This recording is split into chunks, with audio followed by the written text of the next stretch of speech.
Hello. Hello. एक minute.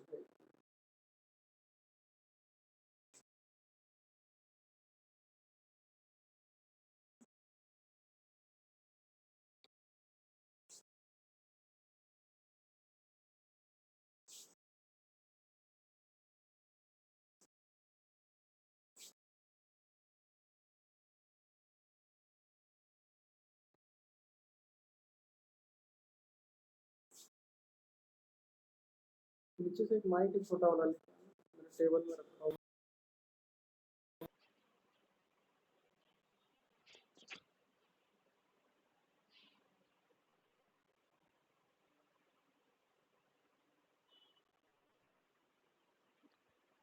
Hello, सबको आवाज आ रहा है? एक बार चेक करना। चलो ठीक है, स्टार्ट करते हैं। देखो, आज का टॉपिक है ना, dipole in an external electric field. तो आज हम लोग यही पढ़ेंगे कि जब डाइपोल तुम्हारा एक एक्सटर्नल इलेक्ट्रिक फील्ड में लगाते हैं। ठीक है, एक मिनट होल्ड। हेलो। हेलो। की कल।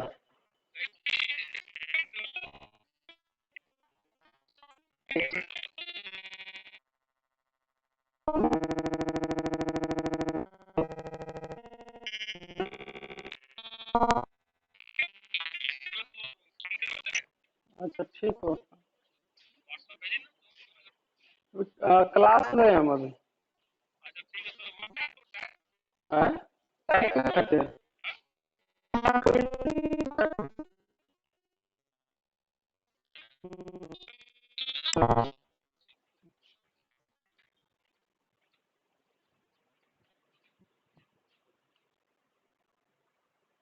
चलो देखो, हाँ,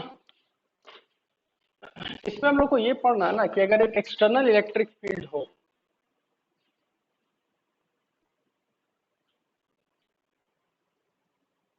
और एक इसमें डाइपोल रखा जाए। डाइपोल का मतलब क्या है? एक माइनस क्यू चार्ज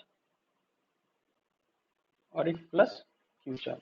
एक डाइपोल है माइनस क्यू प्लस क्यू। ठीक है, और इलेक्ट्रिक फील्ड जो है वो तुम्हारा इस डायरेक्शन में है। तो क्या लगता है इस डाइपोल के साथ क्या होने वाला है? कोई बता सकते हो? कोई भी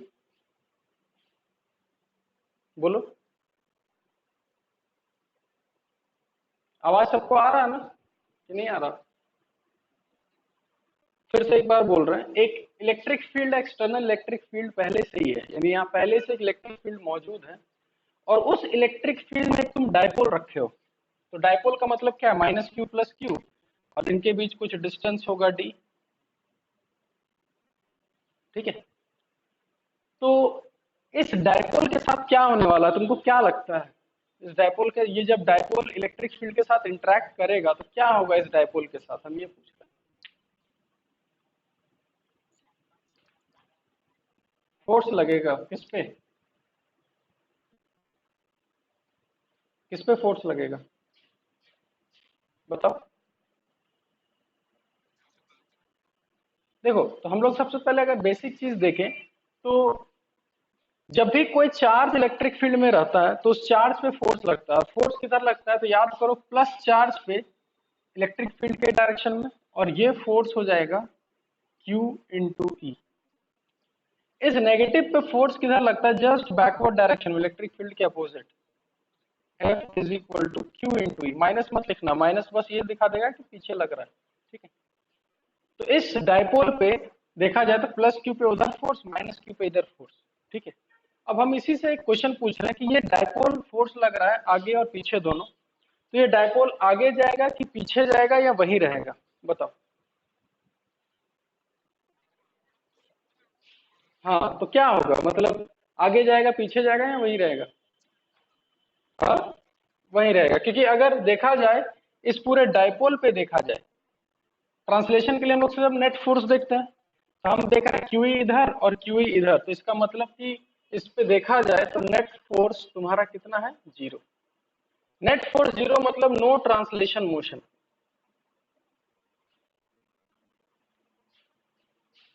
कोई ट्रांसलेशनल मोशन नहीं होगा, यानी ये ना आगे जाएगा ना पीछे जाएगा, तो होगा क्या बताओ, क्या लगता है क्या होगा, बोलो। ट्रांसलेशन आगे पीछे तो नहीं जाएगा, किसी एंगल से। तुम खुद सोचो ना, देखो इसको हाँ खुद थोड़ा प्रैक्टिकली सोचो ना। प्रैक्टिकली का मतलब ये है कि अगर ये मार्कर है, तुम इस मार्कर के टॉप मोस्ट पॉइंट को आगे खींच रहे हो, इसको पीछे खींच रहे हो, तो इसका मतलब क्या होगा, ये मार्कर घूमेगा। इसका मतलब ये जो डाइपोल है वो क्या करेगा, रोटेट करेगा।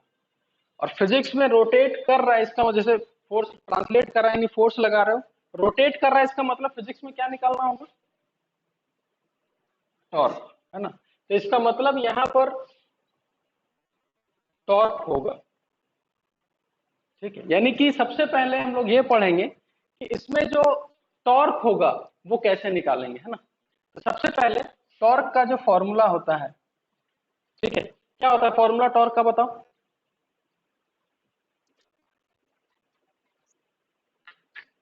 अच्छे से बताओ, पहले तो वेक्टर फॉर्म में बताओ, तो टॉर्क स्केलर है कि वेक्टर, पहले ये क्लियर करो। टॉर्क स्केलर या वेक्टर, वेक्टर का। हाँ तो फॉर्मूला जरा बता, हाँ formula formula formula r cross, ठीक है, एफ क्रॉस आर नहीं, आर क्रॉस है, तो जिसको हम लोग स्केलर फॉर्म में ऐसे लिख सकते हैं, आर एफ साइन थीटा। ये थीटा किसके बीच एंगल है, फोर्स और डिस्टेंस के बीच में, ठीक है। चलो इसको ऐसे रहने देते हैं, ठीक है। अब सबसे पहले यहाँ देखते हैं, ठीक है, यहाँ क्या देखते हैं, सबसे पहले हम ये देख रहे हैं कि देखो ये इलेक्ट्रिक फील्ड का जो डायरेक्शन है इधर है, इस साइड, और डाइपोल का डायरेक्शन किधर है, देखो तो आपको पता है डाइपोल का डायरेक्शन जो होता है वो माइनस क्यू से लेकर प्लस क्यू के डायरेक्शन में होता है, इस डायरेक्शन में। तो देखा जाए कि ये इलेक्ट्रिक फील्ड और डाइपोल के बीच में भी एक एंगल बन रहा है, उसको हम मान लिए अपने मन से थीटा, ठीक है। तो यहां पर एक एंगल बन रहा है, डाइपोल इस डायरेक्शन में है, इलेक्ट्रिक फील्ड इस डायरेक्शन में है, दोनों के बीच में एंगल कितना है, थीटा, ठीक है। अब अगर हम टॉर्क कैलकुलेट कर रहे हैं, ठीक है, इस पॉइंट के अबाउट, कि किसी पॉइंट के अबाउट ये पूरा रोटेट करेगा, बीचों बीच ऐसे रोटेट करेगा, तो अगर इस पॉइंट के अबाउट हम देखें ध्यान से, तो इस पॉइंट के अबाउट एक टॉर्क ये लगाएगा, ये फोर्स इधर घुमाने का कोशिश करेगा, ये किधर घुमाएगा, क्लॉकवाइज। और ये वाला जो फोर्स है इधर घुमाएगा, ऐसे घुमाने की कोशिश कर रहा था, ये भी कैसे घुमा रहा है, क्लॉकवाइज, ये भी कैसे घुमा रहा है, क्लॉकवाइज। यानी इस पॉइंट के अबाउट तुमको इसका भी टॉर्क आएगा और इसका भी टॉर्क आएगा, दोनों का टॉर्क आएगा। और कितना आएगा कैलकुलेट करते हैं सबसे पहले, ठीक है। एक काम करते हैं, इसको थोड़ा एक्सटेंड करते हैं, ठीक है। अगर ये थीटा होगा तो ये भी थीटा होगा।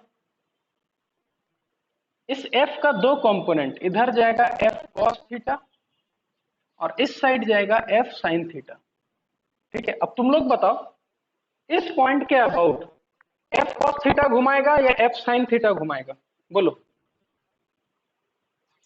एफ साइन थीटा घुमाएगा, हाँ, एफ कॉस थीटा का टॉर्क कितना हो जाता है, हाँ, ठीक है। तो हम लिखेंगे, इसका लिखेंगे, और एफ साइन थीटा, और यहां से ये डिस्टेंस ये वाला हो जाएगा d/2, तो इसका लिखेंगे F sine theta into d/2, ये सिर्फ इसका टॉर्क हो।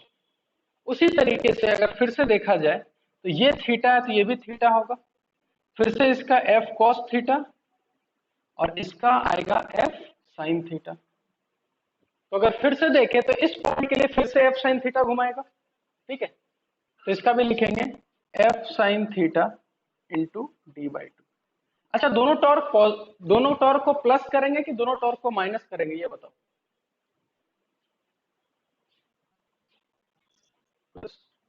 प्लस इसलिए करेंगे क्योंकि देखो इस पॉइंट के अबाउट ये भी इधर ही हेल्प कर रहा है घूमने में क्लॉकवाइज, और ये भी हेल्प इधर कर रहा है क्लॉकवाइज, इसलिए दोनों को ऐड किए।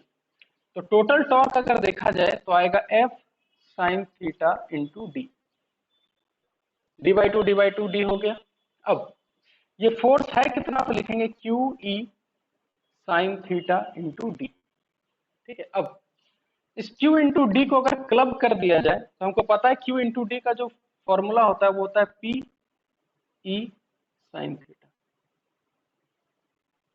यहां से एक फॉर्मूला निकाल लिए कि कोई भी डायपोल अगर एक इलेक्ट्रिक फील्ड में रखा हो, कोई भी डायपोल अगर एक इलेक्ट्रिक फील्ड में रखा हो तो उस पर एक टॉर्क लगता है जिसका फॉर्मूला हो गया पी ई साइन थीटा। और टॉर्क स्केलर है कि वेक्टर है, अभी पढ़े कि वेक्टर है, तो बताओ इसको वेक्टर फॉर्म में कैसे लिखेंगे? बताओ बताओ बताओ। तो इसको लिखेंगे पी क्रॉस। समझ में आया? तो कोई अगर पूछे कि टॉर्क का क्या फॉर्मूला होता है तो हम लोग बोलेंगे पी साइन थीटा, और वेक्टर फॉर्म में क्या होता है तो हम बोलेंगे पी क्रॉस ई। ठीक है, इसको अच्छे से उतार लो कॉपी में बढ़िया से, और कहीं भी अगर कोई डाउट है तो पूछ सकते हो। ठीक है, ये ट्रांसलेट बिल्कुल नहीं करेगा क्योंकि इस पे नेट फोर्स कितना है, 0। कोई ट्रांसलेशन मोशन नहीं होगा। ठीक है, लेकिन घूमेगा पक्का ये। और कितना टॉर्क होगा तो ये रहा डायग्राम। चलो फिर से एक बार हम पूरा डायग्राम रब करके फिर से हम एक बार क्लियर करते हैं इसको।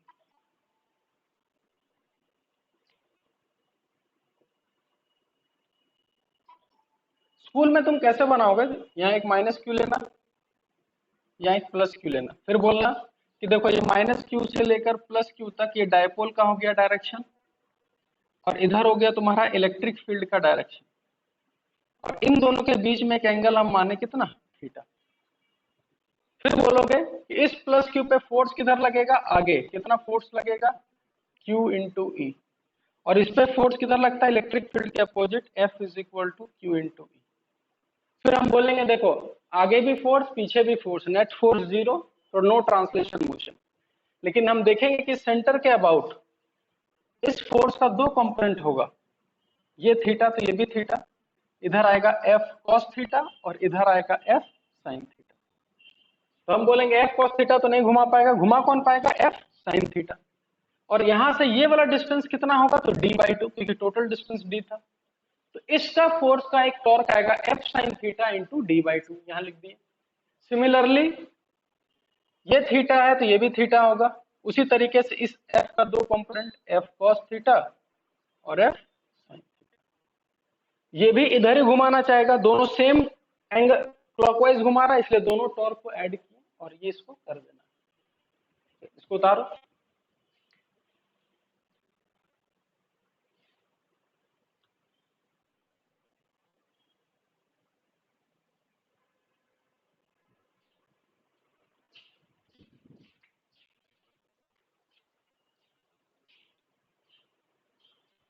इसको उतारो बढ़िया से हम।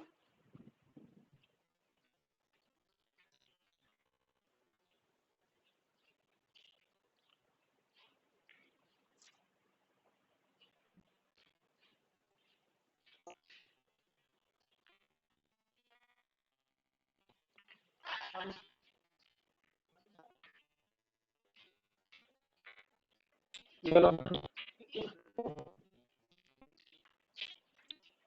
चलो हो गया सबका, आगे बढ़े।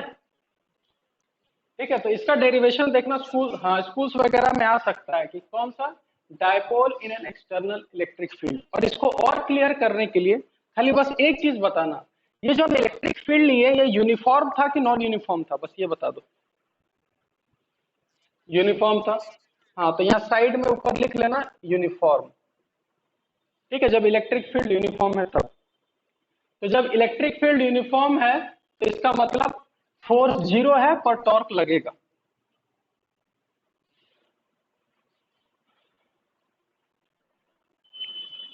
ठीक है, अब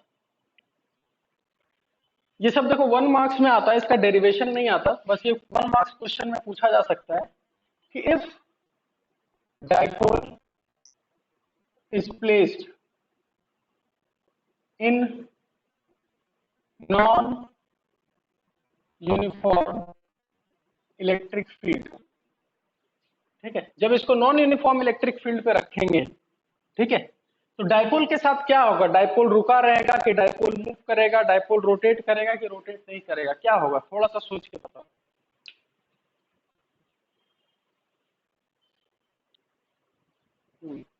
थोड़ा सा दिमाग लगाओ, क्या होगा। रोटेट भी करेगा और आगे भी बढ़ेगा। क्यों क्यों क्यों क्यों? देखो, हाँ, क्योंकि नेट फोर्स जीरो नहीं रहेगा। क्यों नहीं जीरो रहेगा? क्योंकि अगर इसको सिंपल सा एग्जांपल है तो याद करो, दो फोर्स लगता था, इधर लगता था क्यू ई और इधर लगता था क्यू। जब तुम्हारा नॉन यूनिफॉर्म रहेगा तो यहाँ इलेक्ट्रिक फील्ड वन रहेगा, यहाँ इलेक्ट्रिक फील्ड टू रहेगा, तो ये दोनों कभी कैंसल आउट नहीं कर सकता, तो नेट फोर्स जीरो नहीं रहेगा। अच्छा, टॉर्क जीरो रहेगा कि नॉन जीरो रहेगा? क्या बात कर रहे हो? तुम ये सोचो, तुम इसको कुछ भी फोर्स से खींचो, इधर कम लगाओ इधर ज्यादा लगाओ, ठीक है, इधर तुम्हारा छोटा भाई खींच रहा है, तुम इधर बड़ा भाई इधर खींच रहा है, तो घूमेगा पक्का। चाहे इधर बड़ा भाई हो चाहे इधर छोटा भाई हो, घूमेगा तो पक्का ही। टॉर्क भी तुम्हारा क्या है? Non zero. इसका मतलब अगर यूनिफॉर्म इलेक्ट्रिक फील्ड में है तो वो डायपोल सिर्फ और सिर्फ रोटेट मारेगा, और अगर नॉन यूनिफॉर्म इलेक्ट्रिक फील्ड में है तो वो ट्रांसलेट भी करेगा और रोटेट भी करेगा। ठीक है, इसको याद रखना, इसको भी लिख लो कॉपी में।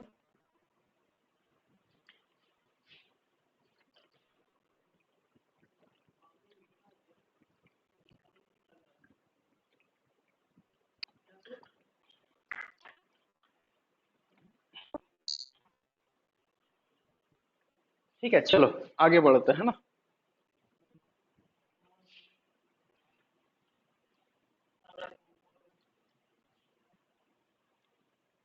तो वापस आते हैं हम लोग torque in uniform electric field. तो टॉर्क का फॉर्मूला था टी ई साइन थीटा, ये फॉर्मूला था टॉर्क का। ठीक है, अब मेरे को ये बताओ, टॉर्क जीरो कब कब रहेगा? ये टॉर्क जीरो कब रहेगा बताओ?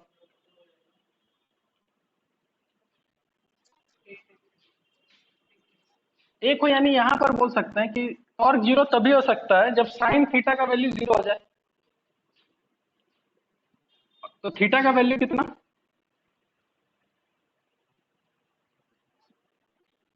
0 डिग्री या फिर 180, दो वैल्यू होगा, ध्यान से। साइन जीरो पे भी जीरो होता है, साइन 180 पे भी जीरो होता है। इसका मतलब अगर इसको हम डायग्राम से बनाए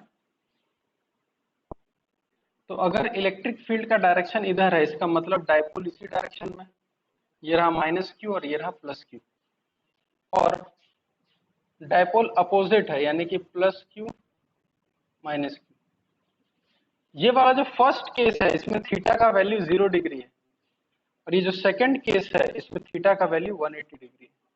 अगर इसको तुम समझना भी चाहो तो तुम ऐसे समझो कि इस पे फोर्स उधर होगा, इस पे फोर्स इधर होगा।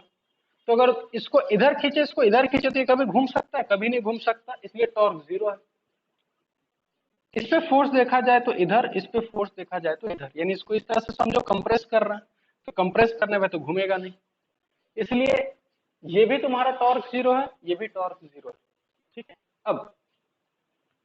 अब यहीं से देखो एक कंसेप्ट बिल्डअप होता है, और याद करो हम लोग इसको वर्क पावर एनर्जी में एक कंसेप्ट पढ़े थे, ये वाला चीज, स्टेबल इक्विलिब्रियम अनस्टेबल इक्विलिब्रियम, याद है या भूल गए सब? क्लास 11th में ये पढ़े होगे। एक स्टेबल इक्विलिब्रियम होता है, एक अनस्टेबल होता है, एक और होता है, पता है कौन सा?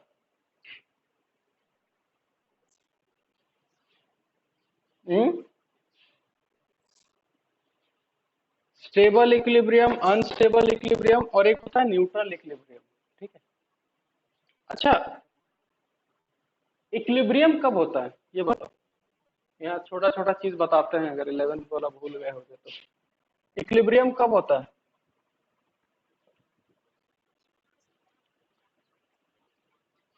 देखो अब समझना, अब याद करो कि हम लोग जब रोटेशनल मोशन पढ़े थे, रिजिड बॉडी डायनेमिक, तो हम लोग दो इक्विलिब्रियम डिफाइन किए थे, एक था रोटेशनल इक्विलिब्रियम और एक था ट्रांसलेशनल इक्विलिब्रियम। याद है कुछ? तो अगर नेट फोर्स जीरो होता था तो ये ट्रांसलेशन इक्विलिब्रियम, यानी नेट फोर्स जीरो है मतलब कि आगे पीछे नहीं जाएगा, वहीं रुका रहेगा। एक था नेट टॉर्क जीरो, इसका मतलब ये रोटेशनल इक्विलिब्रियम। ठीक है, तो ध्यान से देखो कि यहाँ हम लोग डायपोल में तो हम लोग नेट फोर्स का बात ही नहीं करते, हम लोग किसका बात करते हैं? टॉर्क। तो यहाँ पर अगर हम इक्विलिब्रियम डिफाइन कर रहे हैं तो इक्विलिब्रियम में क्या होना चाहिए, तो इक्विलिब्रियम में होना चाहिए कि टॉर्क कितना होना चाहिए, जीरो, टॉर्क कितना होना चाहिए, जीरो। यानी कि दो ऐसा वैल्यूज है, एक 0 डिग्री और एक 180 डिग्री, जहां टॉर्क जीरो है, और जहां टॉर्क जीरो है वहां पर हम बोल सकते हैं इक्विलिब्रियम होगा। यहाँ तक किसी को डाउट है तो पूछ लो, कोई डाउट? ठीक है, तो आगे बढ़ते हैं ना। अब यहां देखें कि दो ऐसा केस था, 0 डिग्री और 180 डिग्री, जहां पर टॉर्क जीरो आया, और टॉर्क जीरो आया इसका मतलब हम बोल देंगे इक्विलिब्रियम है। और कौन सा इक्विलिब्रियम है, रोटेशनल इक्विलिब्रियम, क्योंकि यहाँ हम लोग नेट फोर्स का बात ही नहीं कर रहे हैं, फोर्स का तो बात ही नहीं हो रहा है, यहाँ सिर्फ किसका बात हो रहा है, नेट टॉर्क का। ठीक है, अब ये स्टेबल और अनस्टेबल क्या होता है, इसको हम दो पिक्चर से समझाते हैं। ठीक है, समझना कि दो कटोरा है, इसको 11th क्लास में भी एक बार समझाए थे। एक छोटा सा बॉल यहाँ पर है और एक छोटा सा बॉल यहाँ पर है, ये भी रुका रहेगा, क्यों रुका रहेगा, क्योंकि नॉर्मल ऊपर है, mg नीचे है, नेट फोर्स जीरो। ये भी इस कटोरे के ऊपर रुका रहेगा कि नॉर्मल ऊपर है, mg जीरो। इसका मतलब ये भी इक्विलिब्रियम है और ये भी इक्विलिब्रियम है, दोनों इक्विलिब्रियम है। लेकिन इसमें से स्टेबल कौन है और अनस्टेबल कौन है, ये पता कैसे करते हैं? स्टेबल का मतलब क्या है कि अगर तुम उसको वहां से धक्का मारोगे तो वापस जाके वहीं आ जाए तो बोलेंगे कि ये स्टेबल आदमी था। अनस्टेबल का मतलब हल्का सा उसको वहां से थोड़ा सा भी वहां से भगाओगे तो भाग ही जाएगा, तो उसको बोलते हैं अनस्टेबल। तो यहां समझो कि अगर इसको हम हल्का सा डिस्प्लेस इधर करेंगे तो ये वापस इधर आएगा, यानी इसको ऐसे करेंगे तो ऐसे ऐसे रुक के यहीं आएगा। इसका मतलब ये तुम्हारा कैसा है, स्टेबल। इसको एक बार हल्का सा छू देंगे तो यहाँ रुकेगा ही नहीं, वो गिर जाएगा जाके। इसका मतलब ये तुम्हारा कैसा हुआ, अनस्टेबल। यानी पता करने के लिए तुम्हारे पास एक ही उपाय है कि स्टेबल है कि अनस्टेबल है, कैसे पता करें? तो उसको हल्का सा उसको छू के देखो, डिस्प्लेस करके देखो, थोड़ा सा हिला के देखो। अगर वापस उसी पोजीशन में आ गया तो बोलेंगे स्टेबल है, और अगर वो वापस नहीं आया तो इसका मतलब वो तुम्हारा कैसा है, अनस्टेबल। अब उसी चीज को हम यहाँ अप्लाई कर रहे हैं कि यहाँ पर दो इक्विलिब्रियम है, यहाँ भी नेट टॉर्क जीरो, यहाँ भी नेट टॉर्क जीरो, ये भी इक्विलिब्रियम है और ये भी इक्विलिब्रियम है। तो इसमें हम पहले ही बता रहे हैं, इसमें एक स्टेबल है और एक दूसरा अनस्टेबल है। तो बता सकते हैं कौन सा स्टेबल है कौन सा अनस्टेबल है, देखकर?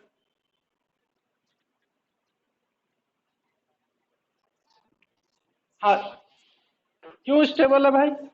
हम ऐसे बताए थे इसलिए, क्या बताओ क्यों स्टेबल है ये वाला, जरा बताना।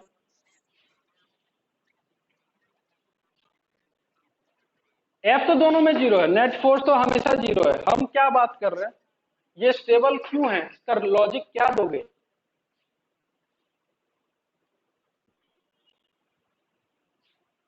देखो यहाँ ऐसा कैसे अपने जगह आ जाएगा, उसको थोड़ा क्लियर करो। देखो यहाँ देखो, इसको यहाँ देखो, यहाँ देखो, इसी फिगर को हम यहाँ बना रहे हैं। ठीक है, यहाँ ध्यान से देखना। ठीक है, अगर ये यूनिफॉर्म इलेक्ट्रिक फील्ड है, ठीक है, तो मान के चलो इस डायपोल को हल्का सा डिस्प्लेस किए, हिला दिए इसको, तो ये डायपोल ऐसा हो गया कुछ, तो इस पे फोर्स इधर, इस पे फोर्स इधर।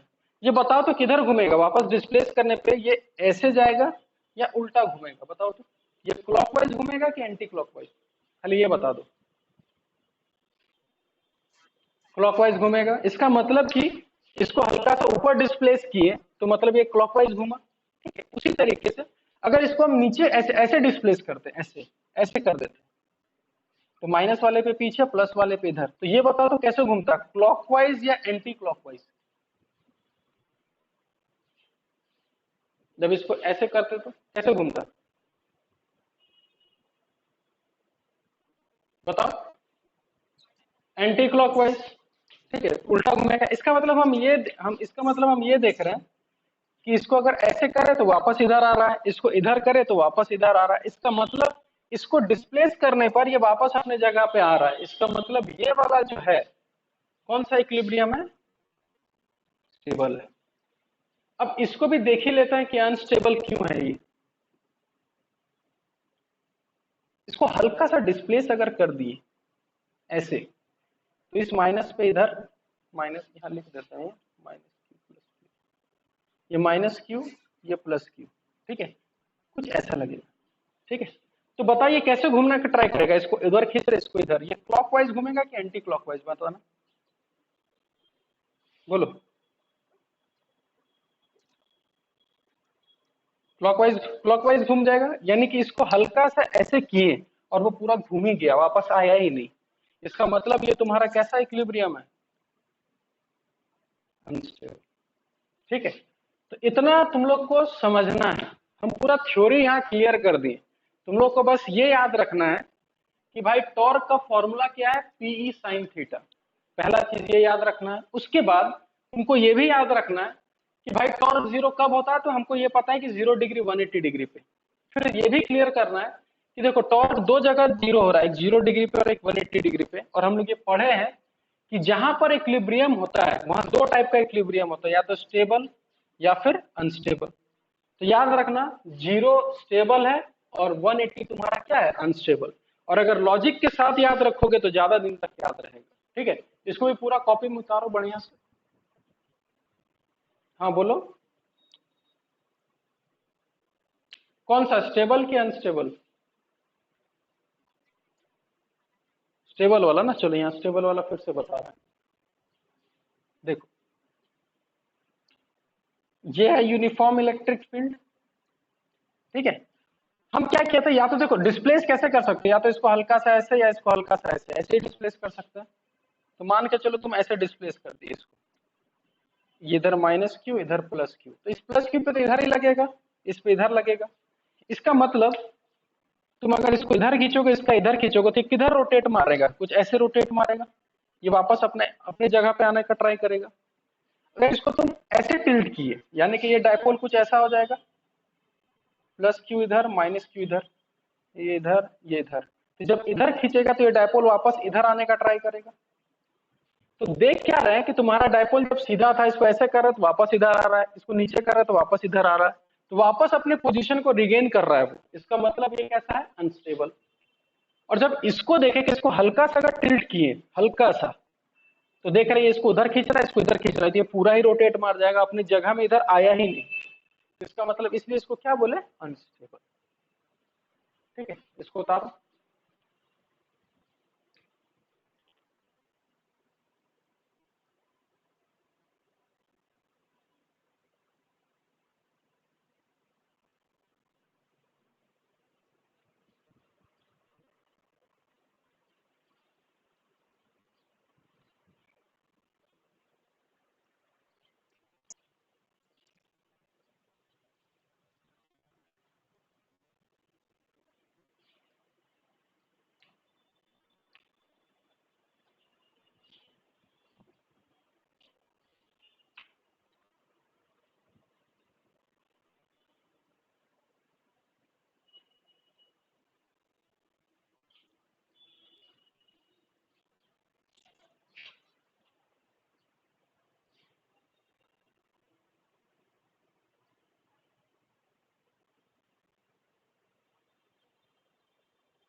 चलो उतार लिए, आगे बढ़े। हाँ उतारो। बस सारे चीजों को ना एकदम कंसेप्ट वाइज याद रखो, कभी भूलोगे ही नहीं, चीज बहुत आसान है।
हो गया सबका? चलो आगे बढ़ते हैं ना। तो अभी तक हम लोग ये पढ़ लिए, सिर्फ टॉर्क के बारे में पढ़े कि टॉर्क कितना लगता है, P sine theta.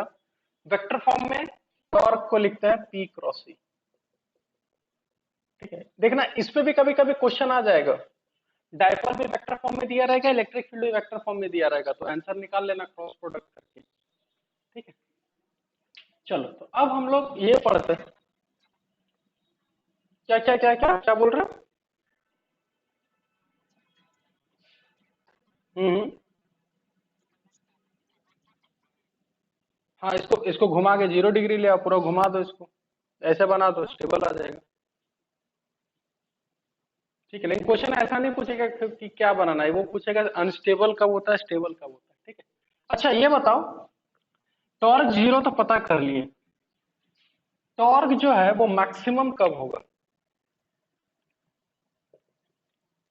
Maximum torque theta कितना होना चाहिए?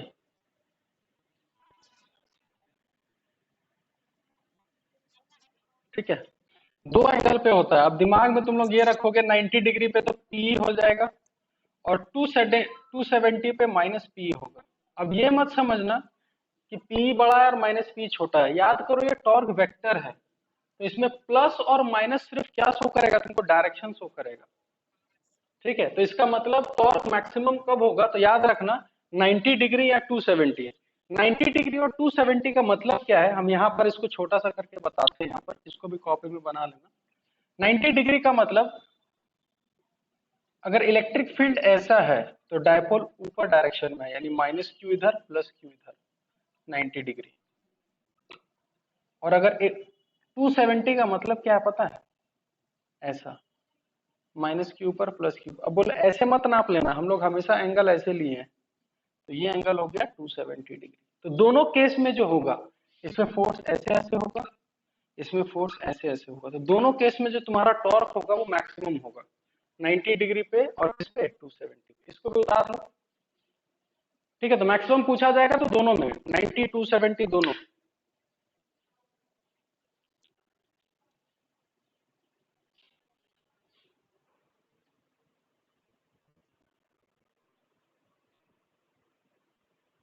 चलो हो गया ना, बड़ा सा चीज नहीं। तो टॉर्क जीरो पे याद रखना स्टेबल अनस्टेबल, और टॉर्क मैक्सिमम में याद रखना 90 डिग्री और 270 डिग्री। ठीक है, अब एक डेरिवेशन और है। ठीक है, और वो डेरिवेशन है तुम्हारा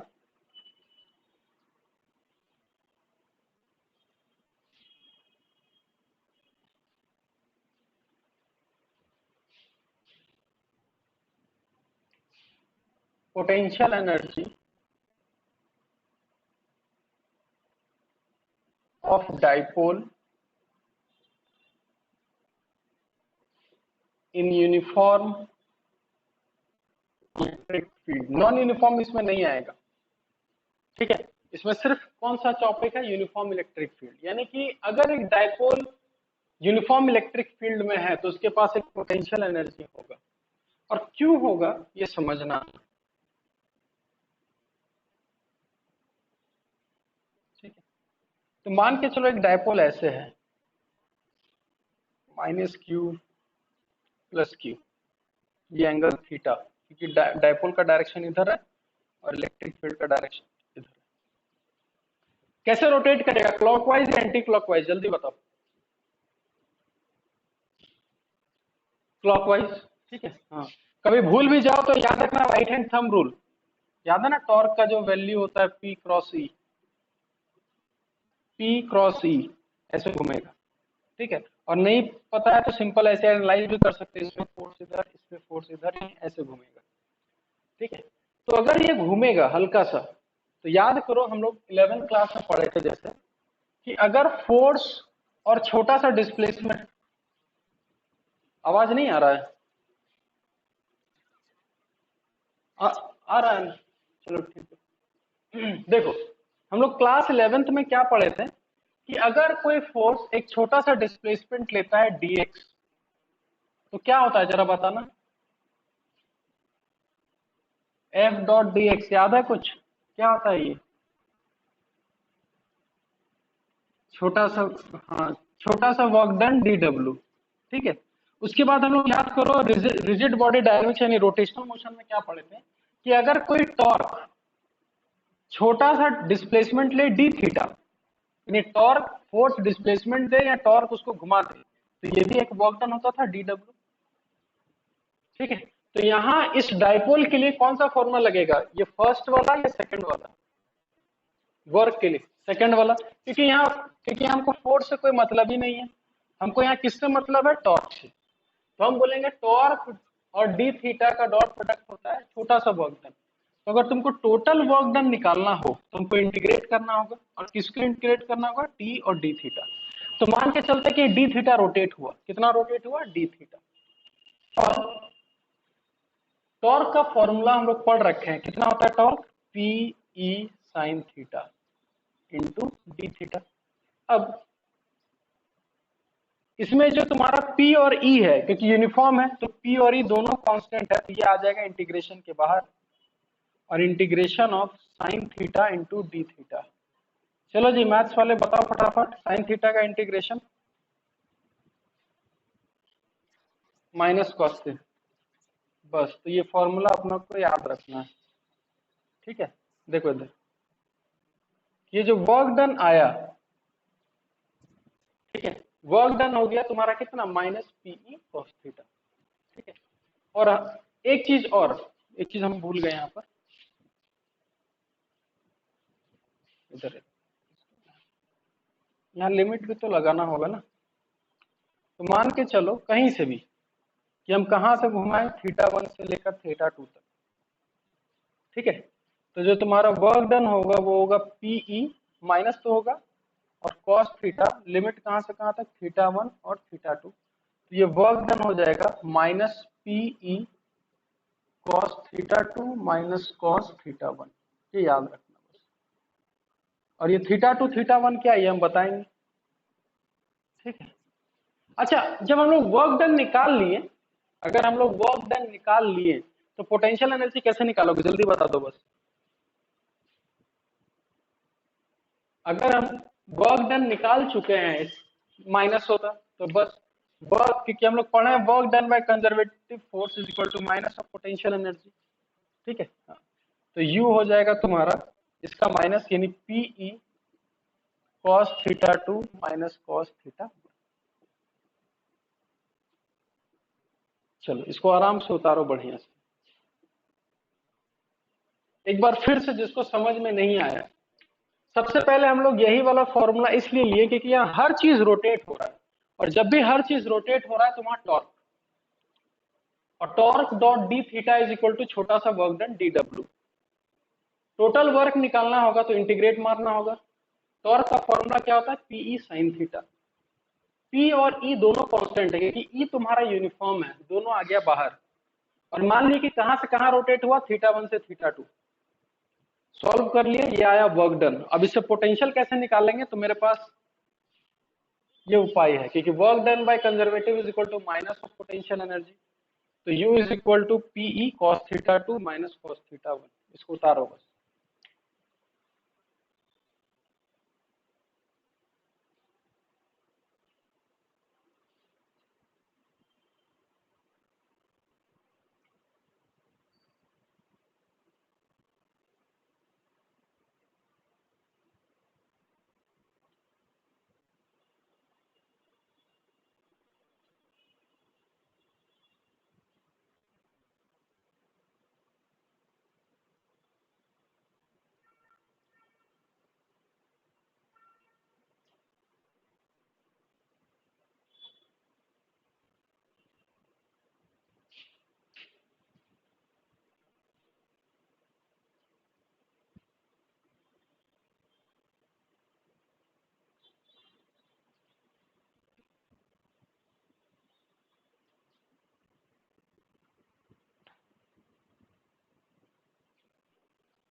चलो हो गया।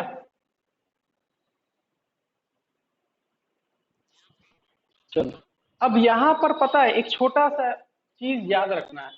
जैसे कि हम लोग कभी भी पोटे कभी भी कुछ मतलब क्या बोल सकते हैं कि पोटेंशियल एनर्जी जब निकालते थे तो हम लोग एक चार्ज को याद करो इन्फिनिटी से लाते थे, क्योंकि इन्फिनिटी पे हम लोग पोटेंशियल एनर्जी कितना मान लेते थे, जीरो। उसी तरीके से यहाँ पर खाली एक चीज याद रखना, ठीक है, कि we assume u is equal to zero जब थीटा तुम्हारा कितना हो 90 डिग्री। बस ये अप्रोक्सीमेशन मतलब मानते हैं कि जब थीटा 90 डिग्री हो, क्योंकि यहाँ पर कॉस जहाँ है और जीरो कब होता है, जब कॉस 90 डिग्री हो, इसलिए हम लोग मानते हैं कि जब थीटा 90 डिग्री हो तो यू का वैल्यू जीरो होता है। तो मान के चलो कि हम इसको 90 डिग्री से घुमा के लाए किसी भी एंगल पर, ठीक है, तो याद रखना यहाँ पर ये चीज याद रहे या ना रहे, तो याद रखना at any angle theta, at any angle theta u is equal to cos theta two, यहाँ 90 डिग्री होगा, तो ये याद रखना इसका जो वैल्यू होता है ये वाला minus P E cos theta, ये याद रखना। बस कोई पूछे कि ऐसा क्यों होता है तो याद रखना कि हम लोग थीटा 90 डिग्री पर क्या एज्यूम करते हैं कि u का वैल्यू कितना होता है, जीरो। क्योंकि यहाँ तो देखो हम लोग डिस्प्लेसमेंट तो ले नहीं रहे कि हम लोग इन्फिनिटी से ला रहे हैं, इसलिए एक जगह हम लोग को जीरो मानना पड़ा और वो कहाँ माने 90 डिग्री, ठीक है, ये बस याद रखना। और हम लोग सिंपल ये बोलेंगे कि डाइपोल अगर किसी भी एंगल थीटा पर है, कोई भी एंगल थीटा पर है, तो इसके पास एक पोटेंशियल होगा, कितना होगा, माइनस पी कॉस थीटा। यानी लास्ट में जो कहानी में याद रखना है, ठीक है, कि ये पूरे में हम लोग को ये मतलब सीखना क्या है जिससे हम लोग को न्यूमेरिकल बने, तो dipole at any angle theta, तो उसके पास एक पोटेंशियल एनर्जी होगा कितना, माइनस पी कॉस थीटा। इसको भी साथ में उतार लो।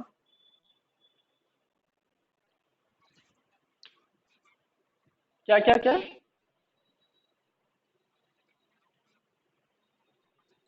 हाँ अभी हम बताते हैं वो क्यों होता है, पहले इसको उतारो फिर अच्छे से सब चीज समझ में आ जाएगा। कि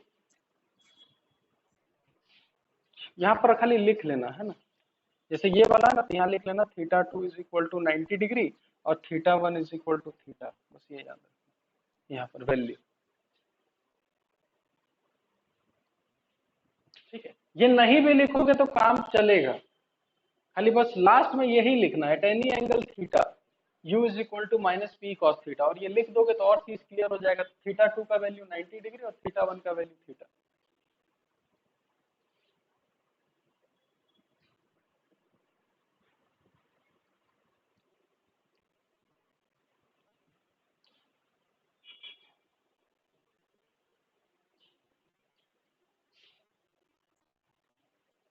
हाँ थीटा टू यहाँ लिखा हुआ है, देखो theta two 90 degree, theta one theta.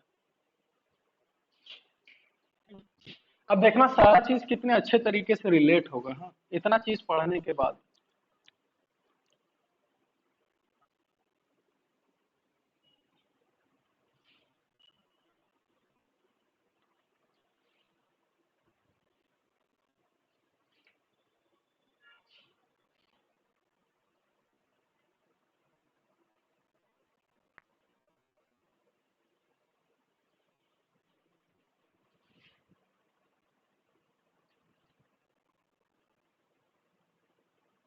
चलो ये बताओ तो पहले, यू मिनिमम थीटा कब होगा और यू मैक्सिमम में थीटा क्या होगा।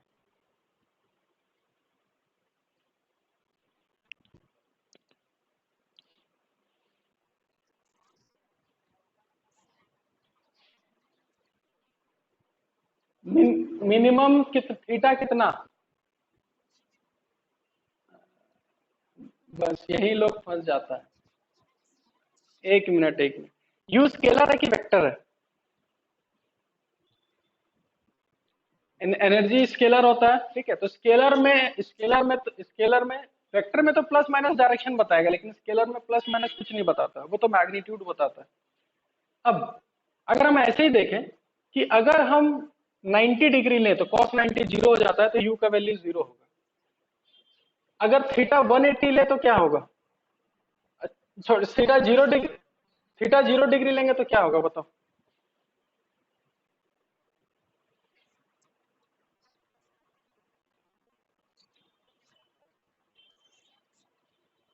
तो बताओ जीरो छोटा क्या है, जीरो छोटा है कि माइनस पी छोटा है? Minus P. ठीक है, यू मैक्सिमम कब होगा बस ये खाली अब बता दो। तो माइनस हो जाएगा, तो माइनस माइनस कितना हो जाएगा, प्लस पी। तो याद रखना मैक्सिमम होता है 180 और मिनिमम होगा 0 डिग्री। ऐसा क्यों हुआ, इसको अगर और अच्छे से रिलेट करना है, अब याद रखो थीटा 0 डिग्री पर स्टेबल था कि अनस्टेबल था, बस ये बताओ। थीटा 0 पर स्टेबल, स्टेबल पर, और 180 डिग्री पर अनस्टेबल। और याद करो हम 11th क्लास में बताए थे कि हर कोई कौन सा स्टेट में रहना चाहता है, स्टेबल में कि अनस्टेबल में? स्टेबल में। और स्टेबल में जब रहता है तो वो लोअर एनर्जी में रहता है कि हायर एनर्जी में? Lower energy. देखो यहाँ देखो, तो जब स्टेबल था इसलिए इसके पास पोटेंशियल एनर्जी मिनिमम था, और जब ये अनस्टेबल था इसलिए इसके पास जो एनर्जी था सबसे क्या था, मैक्सिमम था। तो ये कंसेप्ट याद रखना। हाँ, इसको भी उतार लो बढ़िया से।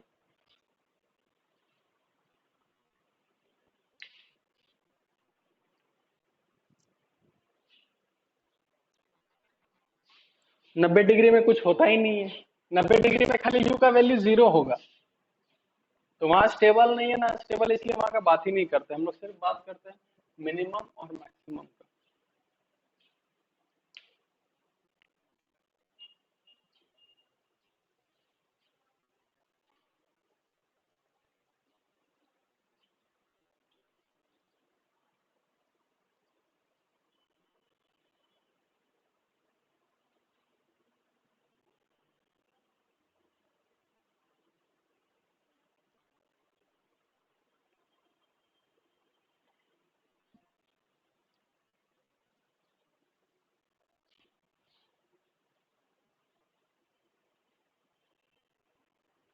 चलो एक चीज और बताना है मेरे को, बताएं?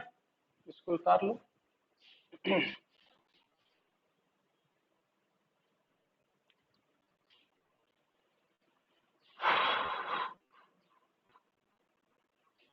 देखो सब चीज तुम ही लोग से पूछेंगे ताकि याद रहे। अगर ये इलेक्ट्रिक फील्ड है और एक ऐसा डाइपोल है, ठीक है, ऐसा मतलब ऐसा कुछ डाइपोल इस टाइप से, माइनस क्यू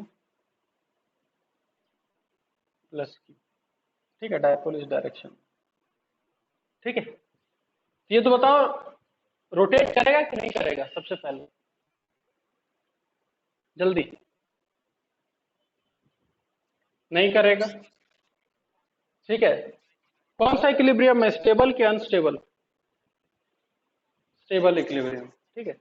फिर एक, हाँ स्टेबल में, फिर एक काम करते हैं, इसको हल्का सा इधर करते हैं, यानी कि इसको डिस्प्लेस कर दिए हल्का सा, कितना डिस्प्लेस किया, थीटा।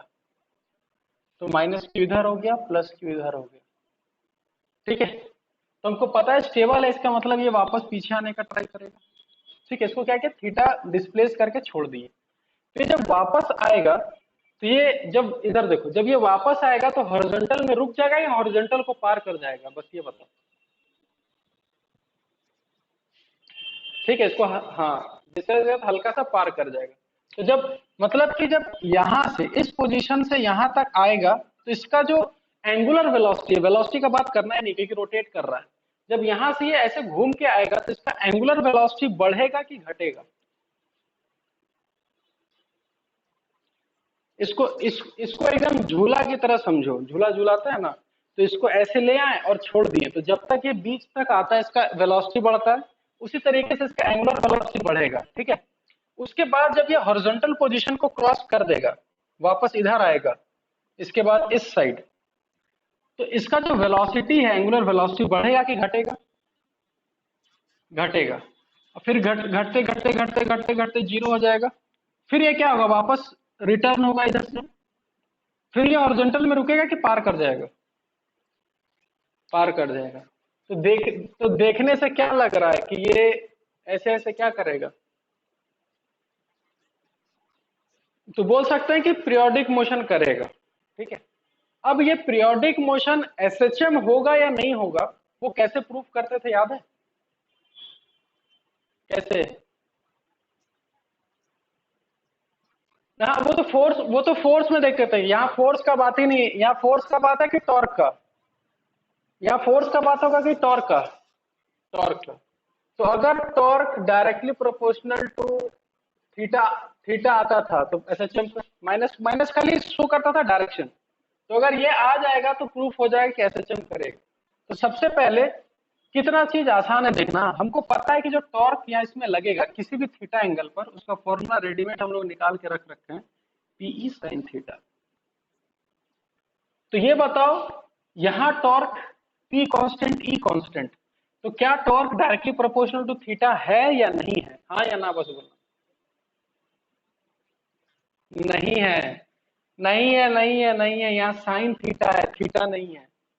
तो अब इसमें ये बोलना है कि फिर यहाँ लिखेंगे if theta is very small, ये सब करा रखे हैं जी पेंडुलम में, याद है? If theta is very small, तब हम लोग लिखते थे कि साइन थीटा किसके बराबर है? थीटा। तब हम लोग लिखेंगे torque is equal to p E theta.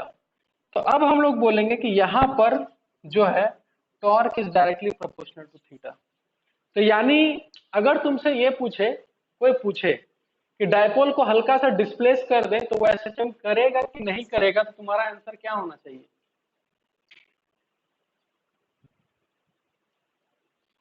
हाँ बिल्कुल सही, तुम ये बोलना कि वो पक्का पीरियोडिक मोशन तो करेगा ही करे। हाँ, तुमको तुमको ये बोलना है सिंपल कि वो देखो पीरियोडिक मोशन तो पक्का करेगा, वो गारंटीड है, पर वो एसएचएम तभी करेगा जब तुम्हारा थीटा क्या है? बहुत छोटा। उसके बाद हमको, हाँ उसके बाद हमको पता है कि torque is equal to p theta. फिर याद करो टॉर्क को क्या लिखते थे? I into alpha. फिर अल्फा को लिखते थे p E divided by I into theta. फिर याद है वो कांस्टेंट आया ये वाला। तो टाइम पीरियड कैसे लिखते थे, याद है? कैसे लिखते थे? इन्वर्ट कर देते थे, आई डिवाइडेड बाय। ठीक है, ठीक है, तो इसका टॉपिक डाल लो S H M of dipole in uniform electric field. और इसको बढ़िया से उतारो, जहां नहीं समझ में आए वहां पूछ लो कि सर कैसे कैसे पता नहीं क्या कर दिए। ठीक है, तो torque is equal to p theta. Torque का फॉर्मूला होता है आई इंटू अल्फा। ठीक है, और इसको अच्छे से अगर स्कूल में लिखोगे तो ऐसे लिखना, कैसे हम सिखाए थे याद है? कि ये जो वैल्यू होता है पीई बाय आई, ये किसके बराबर होता है बताओ तो जरा? ये वैल्यू किसके बराबर होता है? ओमेगा। ओमेगा की ओमेगा स्क्वायर, ओमेगा स्क्वायर। याद करो acceleration is equal to minus omega square x. उसी तरह alpha is equal to minus omega square theta. तो ये किसके बराबर हो गया? Omega square. फिर याद करो ओमेगा का वैल्यू होता था 2 पाई बाई टी, तो इसको इधर लिख दो root under p by I is equal to 2 pi by T. उसके बाद फाइनल आंसर लिखना कि तुम्हारा टी कितना है, तो 2 pi root under I divided by p. जो लोग नहीं जानते वो लोग ऐसे बनाना, और जिनको पता है वो शॉर्टकट मेथड, तो डायरेक्ट याद रखना है कि इसको पलट के लिख देना है यहाँ पर। ठीक है, इसको उतारो बढ़िया से।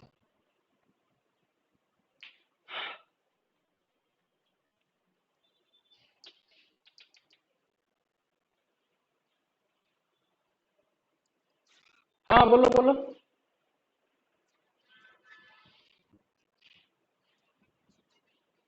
ये वाला नहीं दिख रहा है? हम बोल देते हैं S H M of dipole in uniform electric field. ठीक है, अब देखो दिख रहा होगा लो।